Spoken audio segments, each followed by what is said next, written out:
Hey, salut, ici c'est Alex, j'espère que vous allez bien. Dans cette vidéo aujourd'hui, j'aimerais vous partager l'expérience que j'ai vécue avec Oprah Winfrey. J'ai eu la chance d'être invité par Melissa Mayer, d'avoir des billets pour assister à sa conférence qui s'est passée au Centre Bell dimanche dernier. Puis elle a été hyper généreuse en enseignement, puis en réflexion, puis en expérience personnelle. Elle a une capacité incroyable de connecter avec les gens, puis à les faire émerger vers quelque chose de vraiment fantastique. Puis, durant ces 2 heures, elle a sorti vraiment beaucoup d'enseignements, peut-être une vingtaine, une trentaine. Mais par contre, j'aimerais vous partager 5 clés ou 5 enseignements qui m'ont particulièrement touché. Et j'aimerais avoir vos commentaires ou celle qui a pu vous toucher d'ici la fin de la vidéo.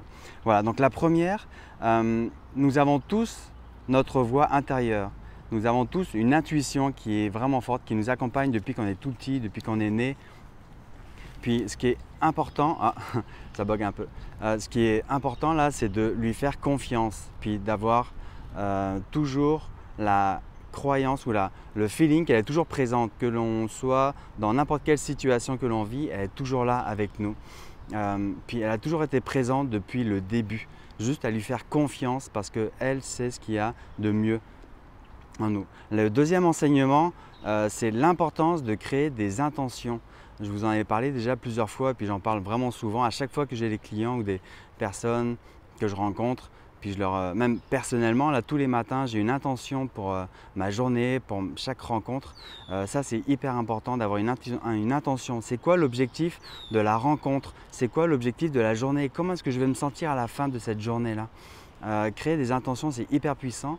Puis notamment, créer des intentions durant les routines matinales. Ce qu'elle disait, là, quand elle a interviewé une femme, elle, ce qu'elle faisait, c'était que tous les matins, elle avait une intention pour sa journée, pour son année, et elle écrivait en plus ses intentions. Elle écrivait comment est-ce qu'elle voulait se sentir. Elle était reconnue, elle reconnaissait la gratitude aussi de pouvoir vivre des choses aussi extraordinaires que ça. Ça, c'est le deuxième enseignement. La troisième intention, le troisième enseignement, c'est que nous avons tous toujours eu un but. Peu importe, il y en a, c'est pour créer des parcs immobiliers hallucinants et faire en sorte d'inspirer le plus de monde possible, ou des entreprises collaboratives hyper bénéfiques pour chacun, ou d'autres, c'est tout simplement pour avoir une vie de famille épanouie, heureuse. Peu importe, chaque être humain est unique. Puis en étant conscient que chaque être humain est unique, nous avons tous un but et il a toujours été présent, il est toujours présent en nous. Ce qui compte là, c'est de pouvoir prendre le temps d'introspection, de faire de la méditation tous les jours, faire du travail interne pour pouvoir être à l'écoute de ce but-là et de le faire émerger, de le faire vivre au quotidien. Voilà. Le quatrième point, le quatrième enseignement qui m'a particulièrement touché et que je me rends compte quand je guide les gens, c'est souvent ça qui revient, c'est protéger son territoire. Dans le sens où ne pas abaisser ses standards. C'est-à-dire que si on a un certain standing ou si en nous ça nous appelle d'avoir un certain niveau, qualité de vie, niveau de vie, ainsi de suite, ne pas abaisser les standards pour faire plaisir à quelqu'un d'autre. Elle prenait l'exemple qu'elle a travaillé très fort pour avoir son nom de Oprah Winfrey. Et puis elle a rencontré un homme à un moment donné et le mec, excusez-moi l'expression, mais le mec, il était gêné qu'Oprah Winfrey s'appelle Oprah et puis qu'elle ait autant de succès et puis ainsi de suite.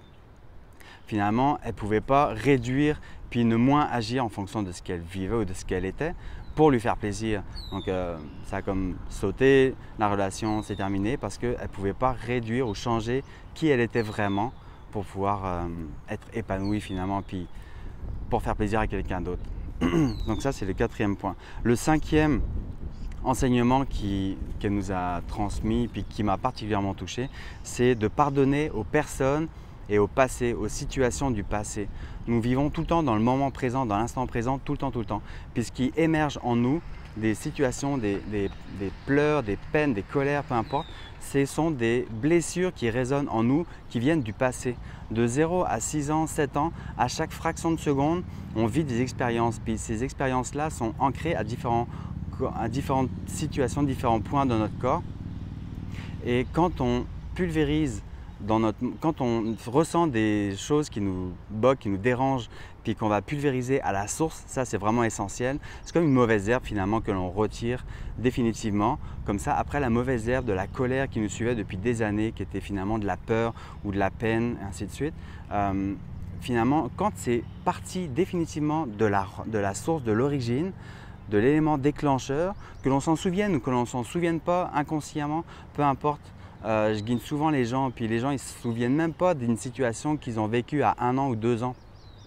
Mais quand on l'enlève, c'est-à-dire que le corps, quand on l'accompagne pour se déprogrammer de ça, puis que ça ne nous accompagne plus dans la réalité au quotidien, puis qu'on ne le projette plus finalement dans le futur qui n'existe même pas, ça nous permet d'être plus centré, plus à l'écoute de qui on est, qui on veut être, qu'est-ce qui veut émerger de nous.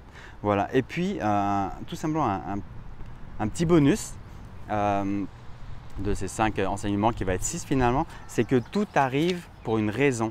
Tout est là, il n'y a pas de hasard, tout est là pour une raison spécifique. On peut par exemple avoir vécu une situation professionnelle dans le passé, puis on ne sait pas pourquoi on vit ça, puis on dirait qu'il y a un moment donné où boum, il y a tout le puzzle qui se met en place. Je dis ben oui, c'était évident, c'était nécessaire que je vive cette situation-là au niveau du professionnel ou cette rencontre-là avec cette personne-là à mon époque, quand j'avais 20 ans, 30 ans, tu sais, cette blessure-là qui émergeait, c'était nécessaire de vivre ce moment-là. Donc tout est parfait.